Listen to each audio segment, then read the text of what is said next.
Bonsoir, bonsoir. Vous êtes en forme? Parfait, ça. Écoutez, ce qu'on va faire ce soir, c'est un tour d'horizon.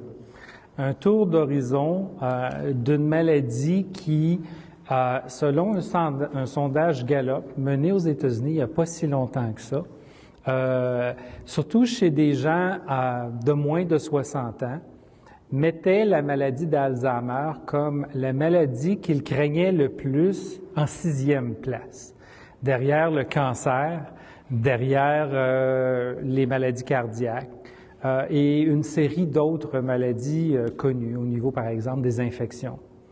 Mais quand on parle de 65 ans et plus, la maladie d'Alzheimer est devenue la maladie terrorisante numéro 1, suivie du cancer, suivi des maladies cardiaques. Donc, on va faire un petit survol ce soir. Un survol qui va viser autant les gens qui ont un intérêt dans la maladie que les gens qui connaissent quelqu'un qui connaissent quelqu'un. Maladie aux allures d'épidémie. Maladie d'Alzheimer veut dire maladie du vieillissement. On sait à peu près à l'époque de Jésus, que l'espérance de vie était de 27 ans. Donc, par définition, Jésus, au moment de son décès, était un vieillard. Ça fait un peu étrange à dire, mais c'est la situation telle qu'on l'a vécue à cette époque-là. Et si vous regardez mon graphique, vous voyez qu'en 1800, on est passé de 25-27 ans à probablement 28-29 ans. 1800 ans d'évolution, on a augmenté l'espérance de vie chez l'humain d'à peu près 2 ou 3 ans. Pas impressionnant, mais sachant évidemment qu'à cette époque-là, on est passé par le Moyen Âge et la Renaissance, c'est un peu compréhensible. Or, de 1800 à 1900 à 2005, ici vous le voyez très bien, non seulement ça l'a augmenté, mathématiquement, ça l'a explosé. C'est une augmentation exponentielle. En fait, au moment où la Deuxième Guerre mondiale se terminait, l'espérance de vie était de 62 ans. Et c'est à cette époque-là qu'on a utilisé le fameux mot « retraite » parce qu'on essayait de régler le problème des soldats qui revenaient de la guerre et qu'on a fixé l'âge de la retraite à 65 ans. Ça faisait du sens en 1945, 1946, parce que l'espérance était de 62 et il n'y avait pas grand monde qui se rendait à 65. Or, la retraite à 65 aujourd'hui, vous le voyez, ça fait plus beaucoup de sens quand l'espérance de vie est maintenant de 80, 82 ans chez les femmes et ça continue d'augmenter presque de 5 ans en 5 ans. Pourquoi cette augmentation de l'espérance de vie?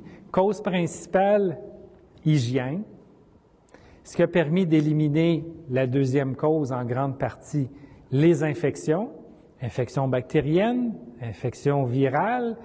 Par virale, évidemment, on entend surtout les vaccins, la mise au point des vaccins. Et on est parvenu à gérer la naissance et la mort des enfants en bas âge. Juste ces 3 ou 4 paramètres-là nous ont permis d'augmenter de façon systématique l'espérance de vie. Évidemment, ça a un impact direct sur la prévalence de la maladie d'Alzheimer s'il y a de plus en plus de gens qui vivent de plus en plus vieux. C'est pas simplement qu'on vit plus vieux, c'est qu'il y a beaucoup de gens qui atteignent l'âge d'avoir les maladies du vieillissement comme l'Alzheimer et la maladie de Parkinson. Vous avez ici sur ce graphique-là le pourcentage des sujets souffrant de démence. La démence est la grande famille de ce que j'appellerais la maladie de la mémoire ou les maladies de la mémoire. La principale forme de démence étant la maladie d'Alzheimer. Le 2/3 des patients souffrant de démence vont souffrir de la maladie d'Alzheimer. Vous voyez qu'avant 40 et même, je vous dirais, 60 ans, le pourcentage n'est pas particulièrement impressionnant.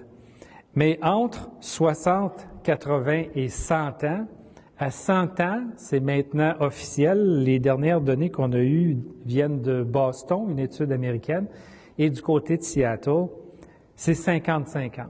À 100 ans, il y a 50 de nos centenaires qui ont une démence dont la principale est la maladie d'Alzheimer.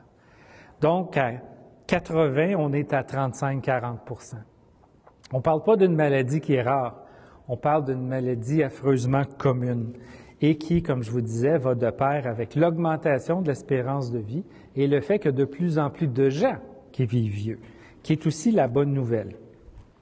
Je vous disais que la famille des démences était composée de membres individuels. Évidemment, la maladie d'Alzheimer, c'est les 2/3.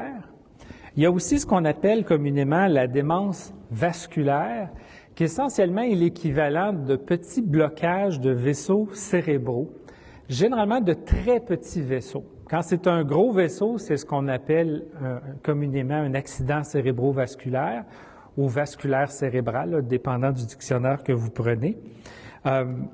Mais de petits vaisseaux va bloquer l'irrigation du cerveau dans des régions plus fines, plus isolées, et surtout dans ce qu'on appelle les portions du cerveau impliquées dans la mémoire et l'apprentissage.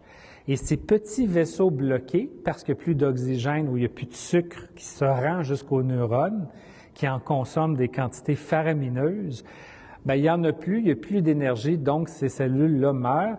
Et le profil des symptômes, les problèmes de mémoire s'apparentent beaucoup à la maladie d'Alzheimer, mais il y a des subtilités au niveau de la progression. Je n'entrerai pas dans les détails, mais si jamais ça intéresse des gens, on pourra couvrir ça dans la période des questions. Il y a à peu près un 10 qui se situe à mi-chemin entre l'Alzheimer et les problèmes vasculaires. Donc, c'est de l'Alzheimer tel qu'on le connaît, avec les pertes de neurones un petit peu systématiques à l'intérieur du cerveau, du côté des cortex surtout, mais aussi des petits vaisseaux qui, avec l'âge, deviennent de plus en plus bloqués, et la combinaison des deux s'appelle la forme mixte. Finalement, il y a un autre groupe qui, là, devient petit, 4 ce qu'on appelle les démences à corps de Lewy. C'est une forme complètement différente d'un point de vue biologique et étiologique des deux autres maladies, mais qui, dans ses symptômes, ressemble énormément, en tout cas dans le début, à la maladie d'Alzheimer. Malheureusement, progressant, les démences à corps de Lewy sont associées beaucoup à l'hallucination. En fait, la démence à corps de Lewy, c'était ce que notre pape Jean-Paul II avait à la fin de sa maladie de Parkinson. Il a commencé à faire une démence combinée à sa maladie de Parkinson. Et c'est une des raisons pourquoi les neurologues le laissaient de moins en moins de venir faire d'apparitions publiques, parce que notre pape avait des sérieuses hallucinations. J'espère que c'était des belles. Évidemment, quand on dit âgé, âge, maladie du vieillissement, on ne peut pas ne pas parler de la charmante Madame Calment, qui est, à toute fin pratique, la doyenne de l'humanité. Est-ce qu'il y en a parmi vous qui ont déjà entendu parler de Madame Calment? Madame Calment est décédée à 122 ans. C'est comme le dit la diapositive, le World Record Guinness, c'est la dame qui a vécu le plus longtemps. Sachez que Mme Calment a fumé jusqu'à 118 ans, jusqu'à temps que son fatigant de médecin l'empêche de fumer. Et Mme Calment a pris son petit verre de je vous dirai pas quoi jusqu'à 120 ans. C'était pas du vin. Phrase célèbre de Mme Calment. T'as une jeune journaliste en fait, elle n'est pas tellement vieille, qui lui demande « Est-ce que Mme Calment, à votre âge, est-ce que vous avez encore des soucis face à vos rides? » C'est vraiment une journaliste de la France pour demander une question de même. Mme Calment y répond en toute humilité, elle dit « Mes rides, non. Le seul qui m'a jamais embêté, c'est celui sur lequel je suis assis. » Ça, c'était tellement Mme Calment. Madame Calment, puis vous le savez, les centenaires sont à très grande majorité des femmes. C'est une caractéristique du centenariat. Malheureusement, pour la même raison, et vous avez ici la distribution du pourcentage ou du nombre de cas en fonction du groupe d'âge et en fonction du sexe. Et vous voyez en bleu les femmes et en rouge les hommes, à 65-74 ans, on a quand même une prévalence qui est notable, et ça, ce sont les chiffres canadiens d'il y a à peu près une dizaine d'années. De 75 à 84, on voit que l'écart entre les deux se rapetisse, donc la prévalence, disons, canadienne des hommes, bien qu'inférieure à celle des femmes, se rapproche. Malheureusement, on a presque plus d'hommes qui dépassent le 85 ans, mais on a encore beaucoup de femmes, et comme je le disais, ce sont des fortes candidates au centenariat. Et vous voyez que chez les 85 ans et plus, essentiellement, la maladie d'Alzheimer, c'est une maladie de femmes à presque 100%. Et aujourd'hui, en 2011, le segment, la tranche de population qui grandit le plus rapidement en termes de nombre, ce sont les 80-90 ans. Et non pas les 60-65 ans des baby boomers comme on serait porté à penser, mais bien les 80-90 ans qui sont surtout des femmes. À tel point que, ça c'est un autre diagramme tiré de notre bouquin, quand on regarde la répartition, tout âge confondu après 65 ans, on voit qu'il y a 2 femmes pour un homme, globalement, qui va souffrir de la maladie d'Alzheimer à un stade de sa vie éventuellement. À l'inverse, regardez les maladies cardiaques, c'est 2 tiers les hommes, 1 tiers les femmes. Cancer, 2 tiers les hommes, 1 tiers les femmes, ou 60-40. Diabète, 60% hommes, 40% femmes. Accident vasculaire cérébral, 50-50. C'est à peu près la seule fois où c'est égal. Donc, les hommes sont plus souvent victimes de ces autres maladies-là. Et si on prend bien en particulier les maladies cardiaques, vous allez m'entendre revenir sur cet aspect-là plus tard. Dans le cas des maladies cardiaques, il y a plus d'hommes qui souffrent de ces maladies-là. On s'entend aussi qu'il y a plus d'hommes qui meurent de ces maladies-là. Et il y a beaucoup de facteurs de risque communs aux maladies cardiaques et à la maladie d'Alzheimer. Ce qui fait que nos hommes, on les a perdus d'une maladie, les maladies cardiaques. Les femmes ont survécu relativement bien au risque cardiaque. Mais il y a une deuxième maladie, on va voir tout à l'heure les facteurs de risque particuliers qui attend les femmes au détour. Évidemment, je ne peux pas parler d'Alzheimer sans parler de gens célèbres. Les gens les plus âgés dans la salle vont se rappeler évidemment Ben Hur, Charlton Heston, il y a été aussi Saint Jean-Baptiste, si je me souviens bien, en tout cas du moins quand j'étais petit. Columbo, notre détective préféré, décédé l'année dernière de la maladie d'Alzheimer. Ronald Reagan, le président des États-Unis, l'a eu et tout le monde se demande s'il ne l'avait pas au moment où il était à la Maison-Blanche. Scotty, notre ingénieur favori dans Star Trek, est décédé il y a quelques années de ça. Jack Lord, la première incarnation de Margaret dans Hawaii 5-0. Winston Churchill, malheureusement en fin de sa vie. On hésite à savoir si c'était parce que Winston Churchill était un grand consommateur de whisky. Donc, on se demande si c'est pas plus vasculaire que Alzheimer, mais il y avait forcément quelque chose, probablement un cas mixte Alzheimer et maladie vasculaire. Des boxeurs, c'est pas surprenant, avoir des coups de poing sur la tête. Claude Jutras, ici à Montréal, Annie Girardot du côté de la France, Agatha Christie, une grande écrivaine de romans. Et la dernière en date qui m'a surpris, j'ai appris ça il n'y a pas tellement longtemps, la Dame de fer, Margaret Thatcher, qui était sur un circuit de conférenciers, un peu comme Bill Clinton, qui se promène un petit peu à travers le monde en faisant des conférences. Gorbatchev fait ça aussi. Et Mme Thatcher a dû cesser ses activités un peu avant Noël l'année dernière. Trop de difficultés à continuer. Évidemment, je ne peux pas vous parler de maladie d'Alzheimer sans vous parler du professeur Alzheimer.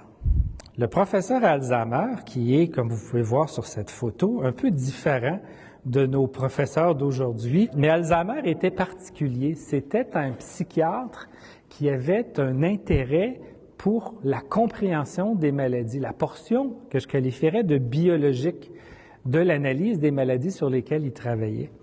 Et oui, il a été le premier non seulement à nous décrire ce qu'était la maladie d'Alzheimer. Il y a une femme qui lui a été présentée par son mari. C'était une femme qui, éventuellement, a été qualifiée de première patiente Alzheimer, qui avait 51 ans. Donc, on ne parle pas de quelqu'un qui en avait 82, 51 ans, qui a montré une détérioration assez marquée de la mémoire à court terme dans les premiers mois où il l'a vu, une détérioration très, très marquée de la mémoire spatiale et particulièrement du jugement. Elle était, d'après ce qu'on lit des notes d'Alzheimer, probablement dans sa phase modérée de la maladie. La raison pour laquelle son mari l'avait amenée, c'est qu'elle était convaincue qu'il la trompait dans la maison et il courait, ou plutôt je devrais dire, elle courait après lui avec un couteau. Et éventuellement, le monsieur a décidé qu'il fallait peut-être faire quelque chose. Et ce qui est particulier avec le professeur Alzheimer, c'est que non seulement il a très bien décrit la maladie telle qu'on la connaît aujourd'hui, mais il avait aussi, comme je disais, cette passion pour la biologie et il avait comme ami, un très grand ami à l'hôpital, un neuroanatomiste. Et en fait, ensemble, ils avaient obtenu l'autorisation du conjoint, une fois que la patiente est décédée, d'extraire le cerveau de la patiente et ils l'ont regardé au microscope. Et c'est aussi Alzheimer, avec l'aide de son collègue, qui nous a parlé pour la première fois de ce qu'on a appelé une perte neuronale prononcée.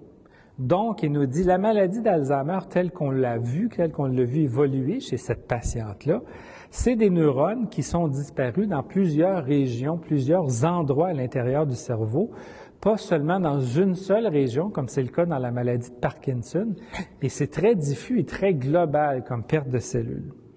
Il nous parle aussi pour la première fois de ces marqueurs qu'on voit ici, cette espèce de billes diffuses brunes, qui sont ce qu'on appelle des plaques séniles. Aujourd'hui, on les appelle les plaques amyloïdiennes. Ce sont essentiellement des morceaux de molécules qui se sont polymérisés dans le temps, un peu comme du plastique. Des extraits, ou je devrais dire des surplus de molécules qui ont littéralement pas d'affaire à être là, qui se sont amalgamés ensemble pour former ces espèces de blobs, et le cerveau les a entourés d'une membrane, question un peu de les isoler. J'aime bien les comparer à un beau gros sac de poubelle rempli de vidange. C'est essentiellement ce que c'est pour le cerveau. Et il fait ça de façon à se protéger contre ces molécules qui, si elles ne sont pas, je vous dirais, bien emballées, peuvent être neurotoxiques. Donc, le cerveau a trouvé ça comme technique pour se débarrasser de ces molécules-là qui sont produites dans la maladie d'Alzheimer de façon anormale. Il nous parle aussi, mais cette fois-là, à l'intérieur des cellules. Vous avez ici un beau neurone, tout en noir, et vous avez ses projections, ce qu'on appelle son axone, qui va se brancher sur un autre neurone. Or, dans la même diapositive ou sur la même plaque ou la même coupe de cerveau, il voit qu'il y a des neurones qui, contrairement à ces espèces de blobs à l'extérieur des cellules, il y a des neurones qui semblent avoir à l'intérieur des dépôts, mais des dépôts différents de ceux qu'on voit à l'extérieur. Et c'est comme ça qu'il va nous présenter pour la première fois, mais avec des photos à plus gros grossissement, l'intérieur de ces neurones, de ces cellules cérébrales, dans lesquelles on voit aussi de longs rubans, des rubans d'une molécule qu'on appelle la protéine Tau. Et c'est une autre molécule qui, normalement, devrait absolument pas se déposer en longs rubans, qui devrait être attachée à la structure de la cellule, et qui, pour une raison, même encore aujourd'hui, qui n'est pas très claire, forme ces longs rubans à tel point où les rubans s'accumulent et éventuellement étouffent la cellule à mort. Donc, on parle de 1906. C'est quand même assez impressionnant à cette époque-là, avec évidemment le peu d'outils scientifiques qui étaient disponibles. Ce qu'Alzheimer nous présente d'un point de vue clinique, les symptômes, et d'un point de vue anatomique avec son collègue de l'hôpital, c'est essentiellement ce qui nous restera encore aujourd'hui, 100 ans plus tard, la description principale de la maladie d'Alzheimer. Si je vous parle maintenant du processus, Qu'est-ce qui se passe? Ça devient intéressant. Vous avez ici en jaune ce qui normalement se passe avec le vieillissement. En d'autres termes, si on regarde le nombre de neurones qu'on a à la naissance, avec de la chance, on en a 100% de nos neurones. Et jusqu'à l'âge de 30 ans, c'est relativement stable. Mais déjà dans la 3e décade, on commence, et ce, à tous les 10 ans, à perdre 4 à 8% de nos cellules cérébrales à tous les 10 ans. Donc, à tous les 10 ans, pas par année, à tous les 10 ans. Ce qui fait que si on continue, on projette notre ligne jaune, vous voyez que quelque part autour de 110, 120, 130 ans, on va croiser une ligne pointillée que j'appelle la ligne des symptômes. Car on sait, soit dans la maladie d'Alzheimer, soit dans la maladie de Parkinson, quand on perd au moins 60 à 70% de nos cellules, c'est là qu'émergent les premiers signes de la maladie. Dans le cas de la maladie de Parkinson, ça va être le tremblement. Quand on a vu apparaître, quand on a perdu 60 à 70% de nos cellules. Dans le cas de la maladie d'Alzheimer, quand on atteint cette perte de 70%, on commence à avoir des problèmes de mémoire, des difficultés à se rappeler des souvenirs à court et à moyen terme. Maintenant, pouvez-vous me nommer dans la population un groupe de patients, un groupe d'humains qui, fort probablement, naissent avec beaucoup moins de cellules et qui, après une période de 2 ou 3 mois, oublient complètement les promesses qu'ils nous ont faites pendant une période électorale?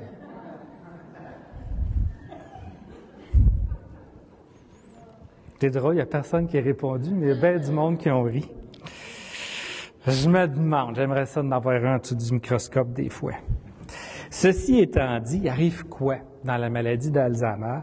Mais ce qu'on sait maintenant, c'est que oui, il y a le vieillissement, oui, il y a un déclin qui commence probablement à peu près à la même période, dans la trentaine, quarantaine, sauf que le déclin, il est beaucoup plus intense, beaucoup plus rapide.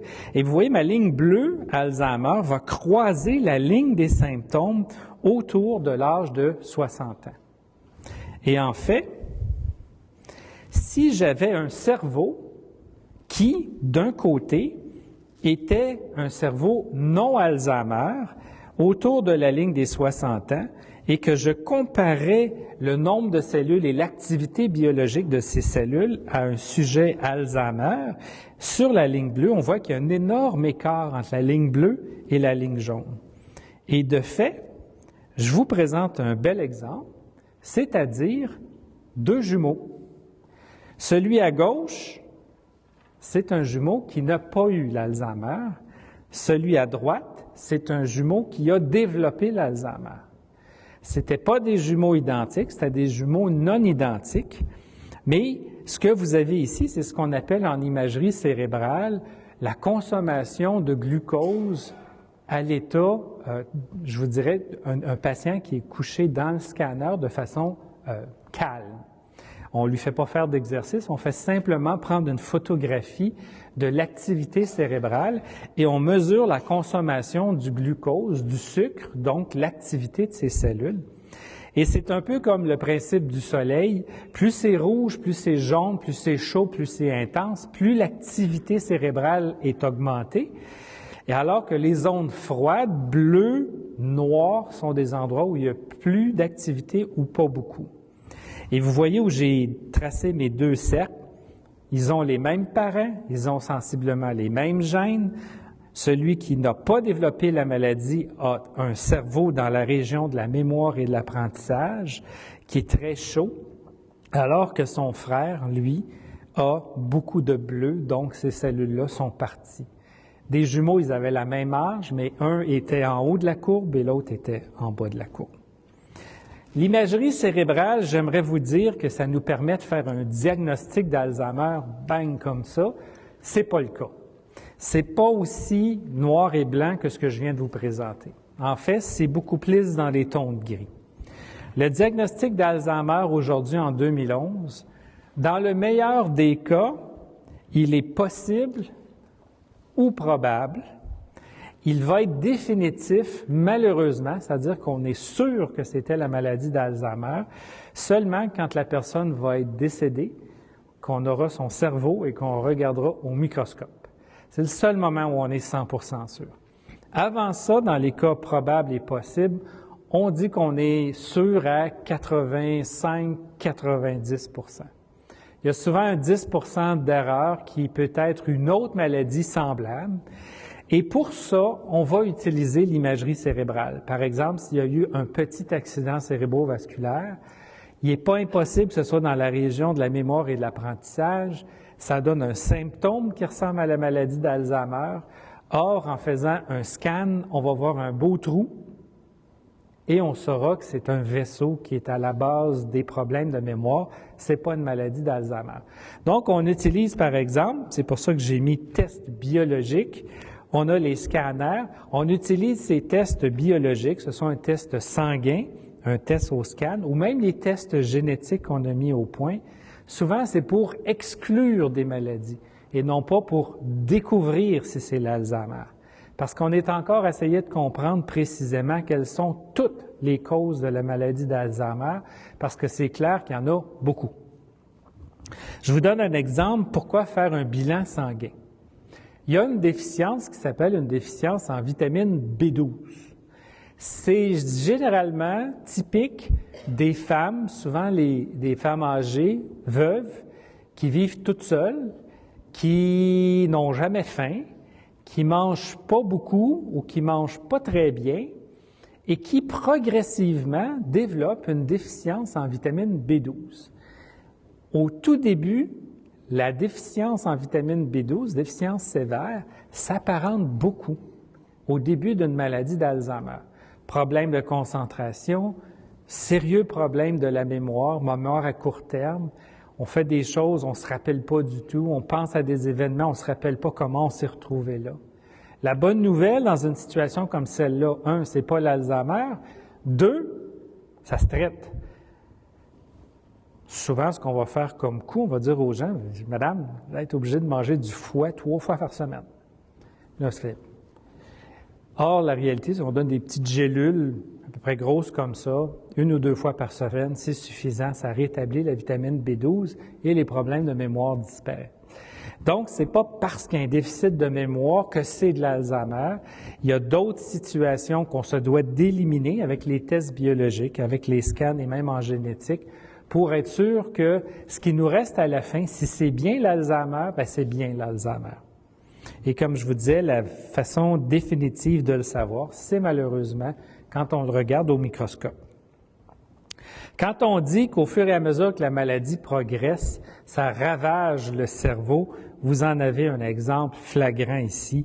En haut, c'est un cerveau âgé d'une personne qui est décédée d'une maladie périphérique, probablement une crise cardiaque ou un cancer, un beau cerveau tout plein. Et vous voyez en bas à droite le cerveau Alzheimer. Toutes ces espèces de crevasses que vous voyez partout, c'était des cellules qui étaient là. C'était des neurones qui formaient le fameux réseau neuronal où on emmagasine nos souvenirs, notre mémoire, nos expériences de vie, qui, vous le voyez, sont à toute fin pratique disparus et remplacés par d'énormes trous ici et là. Les causes possibles de la maladie d'Alzheimer. Je vous dirais de la découverte initiale d'Alzheimer en 1906 jusqu'au début des années 70, on a fait un focus assez important sur l'environnement. On a longtemps pensé que la maladie d'Alzheimer avait probablement une origine environnementale. Et puis bon, comme ça, il y a eu des dizaines et des dizaines d'observations. À un moment donné, il y en a un qui nous a proposé, et ça, vous allez sûrement sourire, l'aluminium est toxique. L'aluminium causerait l'Alzheimer. On en a fait des recherches pour arriver à la conclusion qu'il n'y a absolument rien de ce côté-là. On va en reparler un petit peu plus tard tout à l'heure. Mais tout ça pour vous dire qu'au fil des événements, au fil des années, pendant une centaine d'années, on a examiné tout ce qui était possible dans l'environnement et il n'y a rien qui est ressorti de très, très fort. Par contre, du côté de la génétique, on le sait depuis très longtemps, il y a une forme qu'on appelle familiale. C'est à peu près 5 % de tous les cas à travers le monde. Et la bonne nouvelle, c'est que vos impôts ont servi, c'est pour ça qu'il y a des beaux petits drapeaux canadiens, à découvrir, et je dis bien le mot, des causes identifiées de maladies d'Alzheimer, forme familiale, sur le chromosome 1, le 14, le 19 et le 21. Surtout, les formes sur le chromosome 1, 14 et 21, ce sont des formes causatives. La personne qui hérite du gène défectueux de son père ou de sa mère, un seul des deux, aura la maladie d'Alzheimer sans moyen d'y échapper. C'est des formes très rares. Je vous dirais qu'à travers le monde, on a recensé entre 800 et peut-être 1000 cas, ou 1000 familles, je devrais dire, tout au plus. Au Québec, on a des familles dans la région de Trois-Rivières, on en a plusieurs, dans la région de Québec, Saguenay-Lac-Saint-Jean et quelques-unes autour de Montréal, mais il n'y en a pas beaucoup. Ce sont des découvertes importantes d'un point de vue de la compréhension de la maladie, mais pour votre médecin, c'est des gens ou c'est des formes d'Alzheimer qu'il ne verra probablement jamais dans sa carrière ou très, très rarement. Et c'est des formes, très jeunes, très agressives, où la plupart des médicaments qu'on utilise ne fonctionnent pas ou très, très peu. Connaissez cette émission-là? Isabelle, à droite, souffre de la forme familiale jeune agressive. On va voir comment l'auteur va faire évoluer son personnage, mais en principe, elle ne devrait pas vivre plus que 3 à 5 ans. C'est une forme qu'elle aurait héritée automatiquement de l'un de ses 2 parents, et c'est l'un des 3 gènes, dont 2, en passant, ont été découverts au Canada, qui devrait caractériser sa maladie. Je ne sais pas comment l'auteur va travailler avec son scénario, mais ça va être intéressant, et c'est une maladie, celle qui nous est présentée, qui est excessivement agressive. On a déjà eu un cas au centre de recherche ici, d'une forme familiale jeune comme ça, où la jeune femme avait 33 ans. Elle avait un petit garçon de 2 ans et une petite fille de 3 ans. C'était à vous jeter par terre. C'est incroyable. Elle est décédée en 3 ans. Mais je vous rappelle, c'est extrêmement rare. Par contre, je vous l'expliquais tout à l'heure, ça nous a fait faire des bonds fantastiques au niveau de la compréhension de certains aspects de la biologie de la maladie d'Alzheimer. Ça, c'est pour la forme familiale. Si ce n'est pas familial, dans ce cas-là, c'est ce que nous, on appelle la forme sporadique. Ou, en d'autres termes, c'est la forme commune, la forme ordinaire de la maladie d'Alzheimer. Là, il faut bien comprendre. Ce que je vais maintenant parler, ce ne sont pas des causes génétiques, mais ce sont des facteurs de risque génétiques. La différence, c'est que si c'est une cause génétique, vous avez le gène défectueux, vous aurez la maladie. Si par contre, vos parents vous ont donné un facteur de risque, le mot le dit, c'est que vous êtes à risque d'avoir la maladie, mais à lui tout seul, c'est pas assez. C'est soit l'interaction de 2 gènes de risque ou un gène de risque et quelque chose dans l'environnement qui, ensemble, vont déclencher la maladie. Mais il y a une très, très forte composante génétique, même dans la forme ordinaire de la maladie d'Alzheimer. En fait, si on prend les études des jumeaux, on en a étudié à peu près 60 000 à travers le monde aujourd'hui, des jumeaux, des paires de jumeaux. La maladie serait héréditaire entre 60 et 80 %. Là, je vous parle de la forme ordinaire. La forme familiale, c'est sûr qu'elle est héréditaire, il n'y a personne qui y échappe ou à peu près, 1 sur 2 dans chaque génération. Mais même la forme commune, c'est pour ça que je l'explique comme il faut, la forme commune, bien qu'on dise qu'elle soit commune, a une très forte composante génétique, 60 à 80 % de son étiologie est d'origine génétique. Et parmi les gènes qui ont été découverts, encore le drapeau du Canada, le premier, c'est la découverte la plus importante qui a été faite jusqu'à maintenant, le gène le plus important, l'apolipoprotéine E.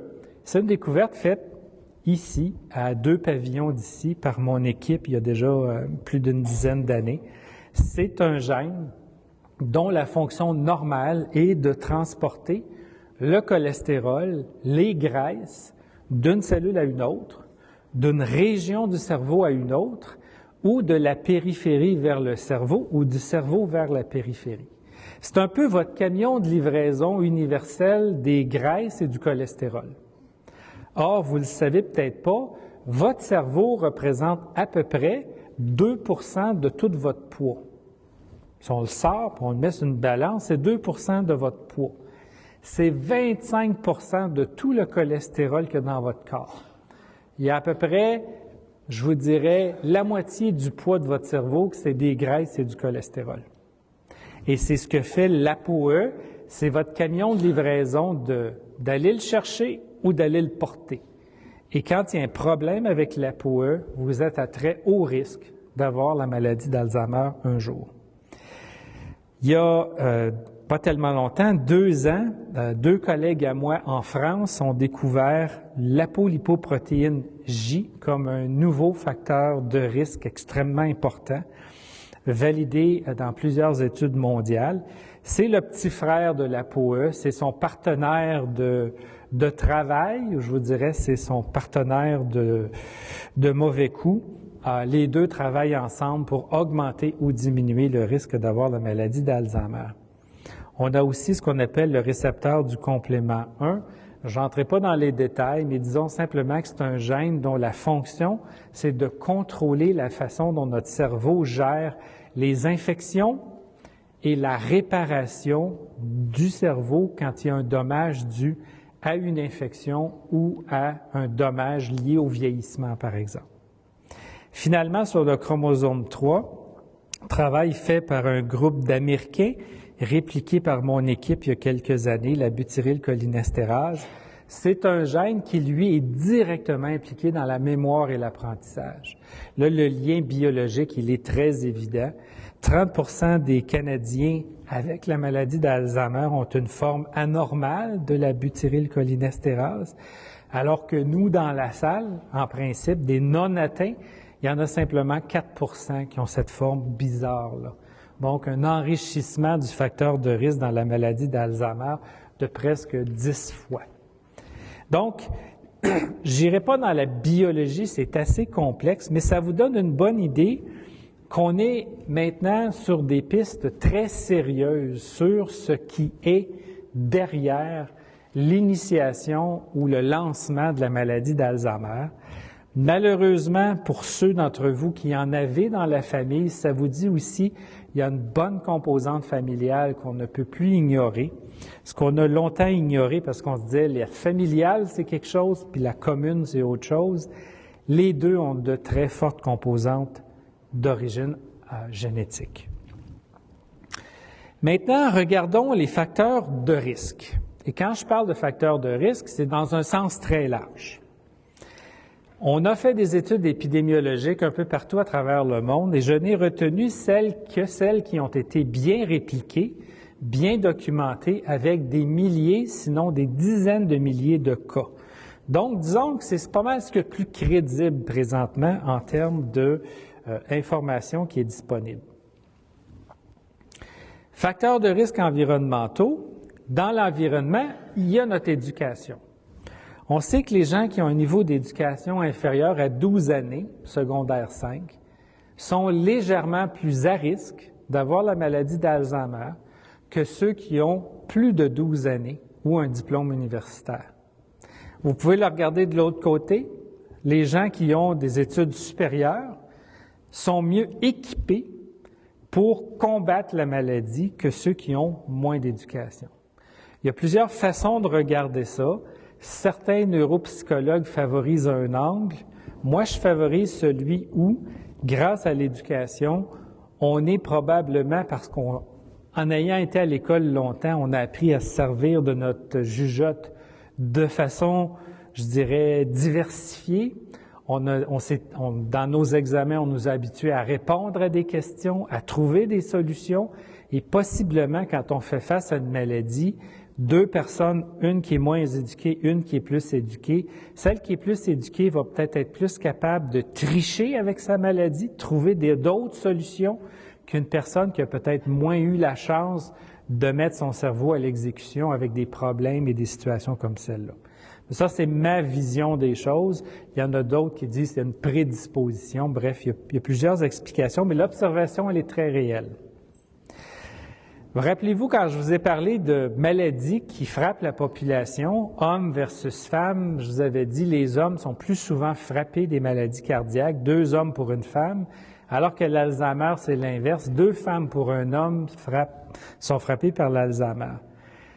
Parmi les facteurs de risque qui se sont ajoutés à notre liste ces dernières années, hypertension non contrôlée au milieu de la vie, dans la quarantaine, la cinquantaine. Si on souffre d'hypertension et qu'elle n'est pas contrôlée, le risque d'avoir la maladie d'Alzheimer est fortement augmenté. Hypertension non contrôlée, c'est très facile, hein? Parce que si on ne va pas voir le médecin sur une base annuelle, puis là, je regarde les hommes dans la salle, l'hypertension ne montre aucun signe. C'est pas vrai qu'un hypertendu devient forcément rouge quand il est hypertendu. C'est un mythe. La plupart des hypertendus n'ont aucun symptôme.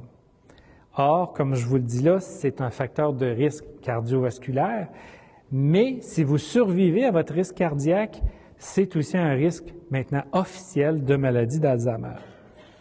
Au niveau du cholestérol sanguin à la mi-vie, c'est la même chose. Un cholestérol élevé non contrôlé, et c'est tellement facile aujourd'hui de contrôler ça, c'est devenu officiellement un facteur de risque pour la maladie d'Alzheimer. Le diabète et les maladies métaboliques sont des facteurs de risque de maladie d'Alzheimer maintenant officiels depuis 3 ans. En fait, plus le diabète est sévère, mais surtout non contrôlé, plus le risque d'avoir la maladie augmente. Une corollaire de ça, et ça c'est tout récent, on a fait des études dans les pays occidentaux, mais aussi plus récemment dans les pays asiatiques. Vous savez que l'obésité maintenant est en train d'exploser au Mexique et en Chine, parce qu'ils mangent de plus en plus American et de moins en moins de leurs mets traditionnels. Et il y a une explosion d'obésité et une explosion chez les gens plus âgés de l'incidence de la maladie d'Alzheimer. Traumatisme crânien, je pense que vous comprenez que ça va de soi. Si on mange des coups à la tête, on brise nos vaisseaux. Ça fait l'équivalent d'une démence mixte. On a brisé des vaisseaux, il y a des fuites. C'est pas bon pour le cerveau, ça endommage le cerveau. À tel point qu'on a une démence qui est rare, mais qui est bien connue, qui s'appelle la démence des boxeurs. Or, on a découvert il y a quelques années du travail que j'ai fait avec des collègues à New York, que si vous prenez un grand groupe de boxeurs, vous allez avoir à peu près 50% des boxeurs qui développent une maladie d'Alzheimer, puis 50% qui ne le développent pas, rendus dans la cinquantaine et la soixantaine.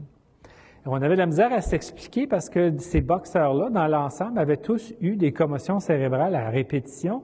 Pourtant, il y en a qui s'en sauvaient, puis il y en a qui s'en sauvaient pas. Or, ce qu'on a découvert, c'est que les boxeurs qui développaient l'Alzheimer, ils avaient le gène de l'APOE, qui était défectueux, le fameux gène qu'on a trouvé ici à l'hôpital. S'ils sont porteurs à la naissance de ce gène-là, ils deviennent boxeurs, c'est épouvantable. Ils sont à risque. Maladie de Down, ce qu'on appelait anciennement le mongolisme, c'est bien connu que les gens qui ont une trisomie du chromosome 21, qui atteignent l'âge de 60 à 65 ans, font tous de la maladie d'Alzheimer. C'est pas évident de discerner une maladie d'Alzheimer chez quelqu'un qui a un syndrome de Down, mais ce que ça nous montre, c'est que le fameux chromosome 21, c'est le chromosome qui contient un des gènes de l'Alzheimer, et le fait d'en avoir 3 copies au lieu de 2 fait qu'ils produisent 3 fois plus de protéines au lieu de 2 fois, et ça les met tous, sans exception, 100%, à risque d'avoir la maladie d'Alzheimer quand ils ont 60-65 ans. Ce qui est triste, malheureusement, pour les gens qui souffrent de maladie de Down. Je vous ai mis l'aluminium avec 3 points d'interrogation en rouge. Maintenant, je suis souvent porté à ne pas en parler. Je le mets pour vous rassurer. Le consensus mondial, c'est que l'aluminium n'est pas un facteur de risque environnemental de la maladie d'Alzheimer ou même des problèmes de mémoire. La dernière étude que mon équipe a faite, qui a été publiée cet automne, Santé Canada m'a demandé de finalement répondre à la question et si on exposait des rats et des souris, mais on a surtout pris des rats, on les exposait avant leur naissance, donc pendant la grossesse, après leur naissance, sans arrêt, jusqu'à temps qu'ils deviennent vieux, est-ce qu'en les exposant à des doses, puis je vais être franc avec vous, presque létales de sel d'aluminium, on va chambouler la biologie du cerveau et endommager le cerveau? La réponse est absolument pas. On n'a jamais été capable de rien faire au cerveau. Par contre, je peux vous dire qu'on les a méchamment endommagé le rein parce que c'était des doses très élevées de sel d'aluminium et la portion sel, sodium, endommageait le rein. Mais mes rats n'ont jamais eu de problème dans les tests de mémoire puis dans les labyrinthes. Ils n'ont jamais eu de misère. Donc ça, c'est un mythe à détruire. Chez l'humain, il y a eu de très, très nombreuses études aussi. Je parle des études sérieuses qui n'ont jamais rien vu. Une fois de temps en temps, vous allez voir dans le journal un journaliste en manque de publication qui va vous sortir une petite histoire anodine de quelqu'un dans le fin fond de la Saskatchewan qui a trouvé de quoi. Faites juste sauter la page ou changer d'article. On va essayer d'être un petit peu plus positif maintenant. Les facteurs de protection environnementaux. Bien, forcément, si peu d'éducation égale risque, éducation supérieure à 12 années, donc on parle de cégep, université, serait protecteur. L'estrogène, on pense que c'est un des facteurs qui n'est pas vraiment secret, qui expliquerait qu'en dépit de facteurs de risque cardiovasculaire, comme un taux de cholestérol élevé, comme une hypertension, les femmes sont capables de passer au travers de ces facteurs de risque cardiovasculaire, mais malheureusement, qu'est-ce qui arrive à la ménopause? L'estrogène s'en va. Ce facteur de protection que les femmes possèdent naturellement disparaît à la ménopause et malheureusement, n'étant plus là, cette protection est disparue. C'est une des interprétations qu'on a. On sait par contre, si on donne de l'estrogène chez des femmes qui ont la maladie, ça ne ralentit pas la maladie. Mais les femmes qui prennent de l'estrogène après la ménopause semblent être légèrement, significativement protégées contre la maladie. On a vu la même chose avec les anti-inflammatoires, les gens qui avaient de l'arthrite, qui, prenant des anti-inflammatoires, semblaient avoir un risque réduit d'avoir la maladie d'Alzheimer comparé à des gens qui n'avaient pas pris de ces médicaments anti-inflammatoires. Ce que j'entends par anti-inflammatoire non stéroïdien, c'est des affaires légères, là, comme Advil, le naproxène, bref, des anti-inflammatoires qui ne sont pas des Vioxx puis des machins comme ça, là. Les antihypertenseurs, puisque l'hypertension non contrôlée est un facteur de risque, les antihypertenseurs semblent avoir des effets protecteurs. Et il y a de belles études qui sont en cours en Europe et aux États-Unis pour vérifier si même ça ne pourra pas être des médicaments utilisables pour la prévention de la maladie d'Alzheimer. On a fait plusieurs études avec les antioxydants, la vitamine E, le ginkgo biloba, les ubiquinones. Ça ne fonctionne pas. Ça ne fonctionne pas chez les gens qui ont la maladie, ça ne fonctionne pas chez des gens qui ont des déficits de mémoire légers, qui sont à risque de devenir l'Alzheimer. Ça ne fonctionne pas. Et on a même eu des études de prévention, des études de 8 ans, où ça n'a absolument rien donné. Donc, si vous voyez sur l'emballage, comme le fait les Chinois depuis 2000 ans et en vendent depuis 50 ans en Europe, ça ne fonctionne pas. Vous dépensez votre argent pour rien. Prochaine ligne. Moi, j'aime ça. Les gars, dans ce temps-là, ils sont tous là. Tu dis, j'espère que la bière va être là, j'espère que la bière va être là. Ben non! Le vin rouge, vous n'en reviendrez pas, 3 études indépendantes qui nous disent que le vin rouge a un effet légèrement, on s'entend, légèrement protecteur, mais significatif. Ça a été fait par des belles études cliniques, faites dans les normes et dans les formes, qui nous disent que le vin rouge a un effet protecteur, mais pas le vin blanc, pas la bière, et pas non plus ce qu'on appelle le fort, ou si vous voulez, l'alcool fort, comme le brandy, le whisky ou le cognac. Les Russes ont sponsorisé une étude avec la vodka, ça n'a pas fonctionné non plus. Donc, vin rouge, c'est du vin rouge, évidemment en quantité raisonnable. Évidemment, les médicaments réducteurs de cholestérol, c'est l'image de ce que j'ai dit tout à l'heure. Si on ne contrôle pas son cholestérol ou il est élevé, c'est un facteur de risque, maladie cardiaque et Alzheimer, mais si on prend ces agents-là, on a un effet bénéfique. Je vais y aller rapidement pour les traitements. Je ne veux pas en parler en détail, simplement pour vous dire que ce qu'on a aujourd'hui dans notre arsenal au Canada, ce sont des stimulateurs de mémoire qui ont des effets. Malheureusement, ce sont des effets transitoires.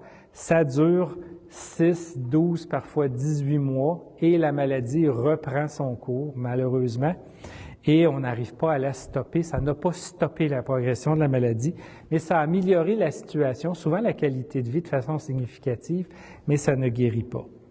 Dans les études en cours pour stabiliser ou prévenir la maladie, on a l'estrogène, non pas chez les femmes avec maladie, ça n'a pas fonctionné, mais avant, en prévention.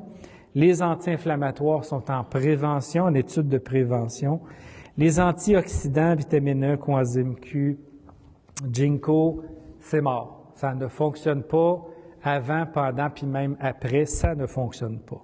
Les réducteurs de cholestérol ne fonctionnent pas chez les patients avec Alzheimer. On se pose la question parce qu'il y a des évidences scientifiques qui suggèrent que ça pourrait peut-être prévenir chez un certain groupe de patients l'arrivée de la maladie. Et du côté du diabète, on espérait avec les médicaments diabétiques peut-être faire un effet et ça n'a pas fonctionné dans les 3 études qui ont été examinées. Dans ce que j'appellerais les médicaments beaucoup plus ésotériques, expérimentaux, qui sont basés sur les mécanismes moléculaires, on a surtout du travail animal de fait, quelques études de fait chez l'humain, comme un vaccin anti-amyloïde qui, malheureusement, dans les 2 premiers essais, n'a pas fonctionné et même a rendu certains patients malades. Donc, c'est une voie qui, malheureusement, est en train de perdre beaucoup de vitesse. Des stimulateurs du gène qu'on a découverts ici ne semblent pas non plus fonctionner a priori chez les Alzheimer ou fonctionner très peu, mais dans un contexte de prévention, pourrait probablement aider le cerveau à faire face au vieillissement et à la maladie. Il pourrait fonctionner probablement en prévention. Même chose avec l'insuline nasale, pas l'insuline sanguine, qui est aussi étudiée maintenant en prévention. Dans le cas du remplacement de gènes, des gènes défectueux, on injecterait des gènes fonctionnels. Ça fonctionne très bien chez la souris. Malheureusement, quand on passe chez l'humain, on a toutes sortes de problèmes, le principal étant le déclenchement de cancers non contrôlés. Donc, c'est une technologie prometteuse qui fonctionne bien chez les animaux inférieurs, mais quand on arrive chez l'humain, c'est toujours compliqué. Quand on dit traitement non pharmacologique maintenant, et c'est une de mes dernières diapositives, l'exercice physique, et oui, je sais qu'il y en a qui vont être déçus, l'exercice physique, 30 minutes, 3 fois par semaine, l'exercice qui est suffisamment essoufflant que vous avez de la misère à parler, mais pas nécessairement de la misère à respirer, c'est suffisant. 3 fois par semaine, ça a été prouvé dans des études à double insu, ça fonctionne. Ça a été prouvé en Europe et aux États-Unis. Ça retarderait l'arrivée de la maladie. Les exercices mentaux en prévention autant que chez les gens qui ont la maladie, ça fonctionne. Je ne vous dis pas que ça stoppe la maladie, mais ça a un effet significatif, scientifiquement quantifiable. On parle de socialisation par opposition à isolation. Les gens qui ont la maladie ont tendance à s'isoler et en s'isolant, accélèrent leur maladie. Quand on les force à interagir, ça ralentit la maladie. La diète de style méditerranéenne fonctionne aussi relativement bien, surtout combinée avec l'exercice. Et évidemment, on a ce qu'on appelle le cognitive training, qui est de faire des exercices mentaux dans lesquels on fait appel à notre mémoire et notre capacité d'apprentissage. Ça fonctionne chez les gens qui ont la maladie d'Alzheimer. Ça atténuerait la progression de la maladie. Et dans ce contexte-là, on encourage aussi des jeux sociaux dans lesquels on interagit, on apprend, le bridge ayant été étudié de façon systématique en Europe comme étant un ralentisseur de progression de maladie d'Alzheimer, aussi surprenant que ça puisse paraître. Et je fais un petit peu de promotion. On vient tout juste de sortir un livre qui essentiellement examine tout ce qu'on a discuté ce soir de façon systématique. On s'est attardé, le Dr Gauthier et moi, à disséquer la littérature scientifique, extraire tout ce qui est utile pour les familles, pour les patients. On a mis ça en termes très simples, très faciles à comprendre. On a démystifié la première visite chez le médecin. On a démystifié les grandes étapes de la maladie. Et aussi, le dernier chapitre que j'ai écrit moi-même, on s'attarde à toutes les décisions qu'une famille doit prendre dans une situation où il y a de la maladie d'Alzheimer et pas laisser l'aidant naturel, le conjoint, vivre avec toutes les pressions qui sont associées à la gestion d'un patient ou d'une patiente souffrant de la maladie. Moi, je vais arrêter ici.